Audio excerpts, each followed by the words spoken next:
Hello everyone, welcome to our YouTube channel keep it simple. आज के video में हम बात करेंगे फेमस ऑप्शन सेलर पीआर सुंदर के बारे में, जिनके लिए पिछले 24 घंटे काफी प्रॉब्लम भरे रहे हैं। क्योंकि सबसे पहले तो ये एक ट्वीट को लेकर के काफी कंट्रोवर्सी में फंस गए थे। उसके बाद अब सेबी यानी कि security exchange board of India ने इनकी एक फर्म को स्कैनर में डाल दिया है। तो आज के वीडियो में हम इस टॉपिक को डिटेल में डिस्कस करेंगे। और आगे बढ़ने से पहले अगर आपने अभी तक चैनल को सब्सक्राइब नहीं किया है तो प्लीज सब्सक्राइब करके हमें मोटिवेट कीजिए। तो सबसे पहले अगर बात की जाए कि भाई ये पीआर सुंदर हैं कौन। आई एम श्योर कि आप स्टॉक मार्केट में अगर रेगुलर होंगे तो शायद आप इनको जानते ही होंगे। लेकिन अगर आप नहीं जानते तो ये एक मैथमेटिक्स के प्रोफेसर थे जो कि 2005 में अपनी जॉब को सिंगापुर में छोड़ करके इंडिया में आए थे। और तब से इन्होंने ऑप्शंस ट्रेडिंग शुरू करी थी। और ऐसा बताया जाता है कि पिछले सालों में यानी कि 2005 के बाद से लेकर के अब तक जो इनकी कैपिटल है वो 50 करोड़ रुपए से भी ज्यादा हो चुकी है। और पिछले साल में खास करके कोविड के बाद में इन्होंने 20 करोड़ रुपए का प्रॉफिट अपनी ट्रेडिंग और जो दूसरे वेंचर्स हैं ये साथ साथ में ऑप्शन की ट्रेनिंग भी देते हैं। और इसके अलावा इनका एक यूट्यूब चैनल भी है जहां पे इनके बहुत सारे फॉलोअर्स हैं, तो उनके द्वारा इन्होंने पिछले साल में 20 करोड़ रुपए से भी ज्यादा कमाए हैं। और अगर इनके ट्विटर की बात की जाए तो इनके लगभग 5 लाख फॉलोअर्स हैं। हालांकि कल की कंट्रोवर्सी के बाद कुछ इनके फॉलोअर्स कम हुए हैं।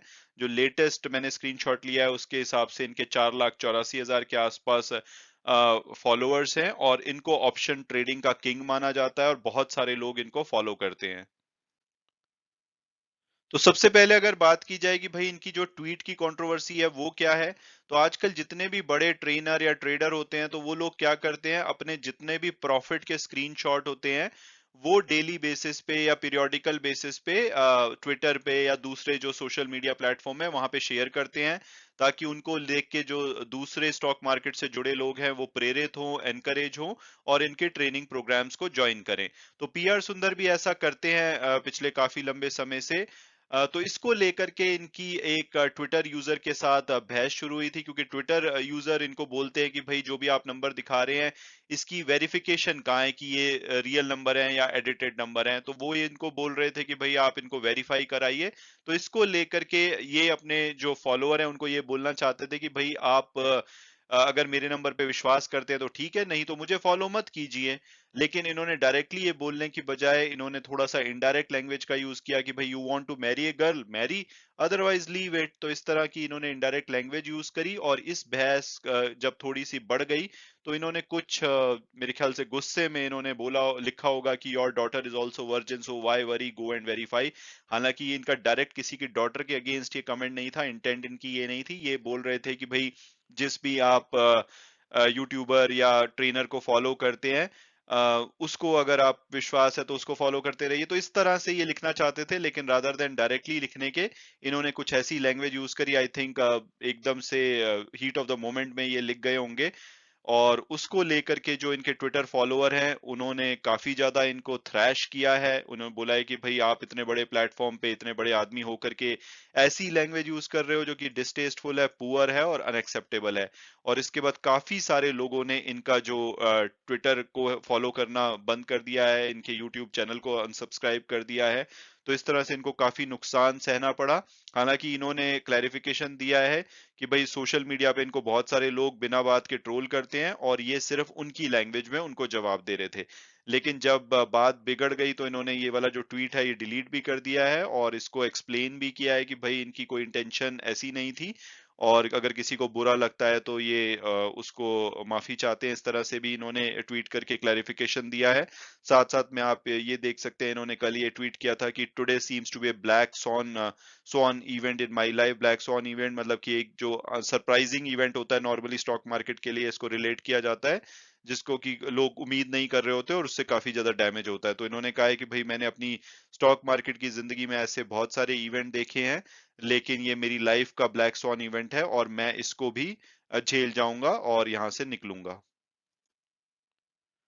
और अब अगर बात की जाए कि भाई रिएक्शन जो इन्वेस्टर कम्युनिटी से है वो कैसा आ रहा है, तो डेफिनेटली इसको इसको लेकर के काफी लोग इनसे नाराज हुए हैं और इनको अनफॉलो कर रहे हैं।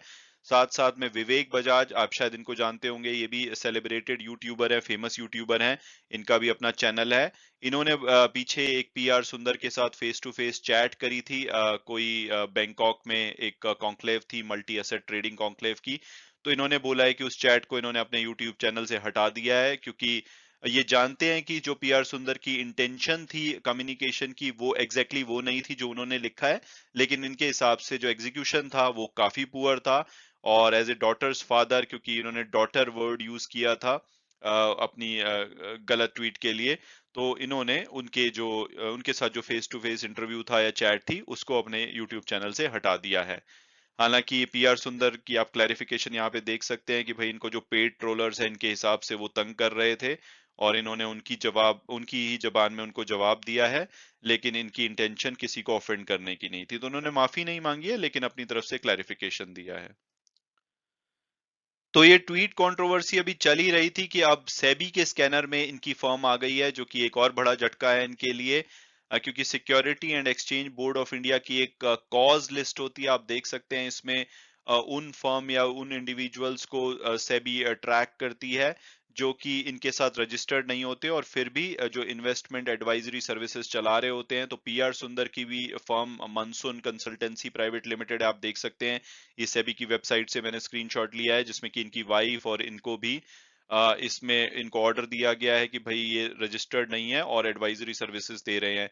तो अब इसके ऊपर इसके ऊपर हियरिंग चलेगी, और उसके बाद देखना होगा कि अल्टीमेटली क्या निकल के आता है। बट बिना बात के एक ट्वीट को लेकर के जो कंट्रोवर्सी शुरू हुई थी, उसके चक्कर में ये पब्लिक लाइमलाइट में आई, और अब ये एक और दूसरी प्रॉब्लम में फंस गए हैं।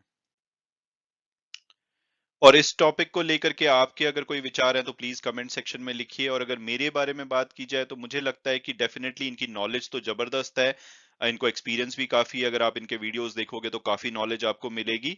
लेकिन एट द सेम टाइम पे जब से इनके पास काफी पैसा आया है, ये ट्रेनिंग बिजनेस में, यूट्यूब वीडियोस में काफी ज्यादा एक्टिव हुए हैं, तो थोड़ा सा ये कई बार एग्रेसिव हो जाते हैं और अपने जो फॉलोअर्स हैं उनसे छोटी छोटी बातों पे भिड़ जाते हैं। हालांकि हो सकता है कि इनको वो काफी बुरी लगती हों बातें, लेकिन मुझे लगता है कि जब आप बड़े हो जाते हैं तो आप इन चीजों को अवॉइड कर सकते हैं, क्योंकि आप इंडिविजुअली ऐसे कूदेंगे और कई बार हीट ऑफ द मोमेंट में कुछ ऐसा गलत बोल जाएंगे, तो लाइमलाइट में आ सकते हैं, जिसकी वजह से प्रॉब्लम में फंसे हैं। बाकी आपका क्या सोचना है इस बारे में, आप भी मुझे बताइए। Thanks so much for watching the video, and God bless you all.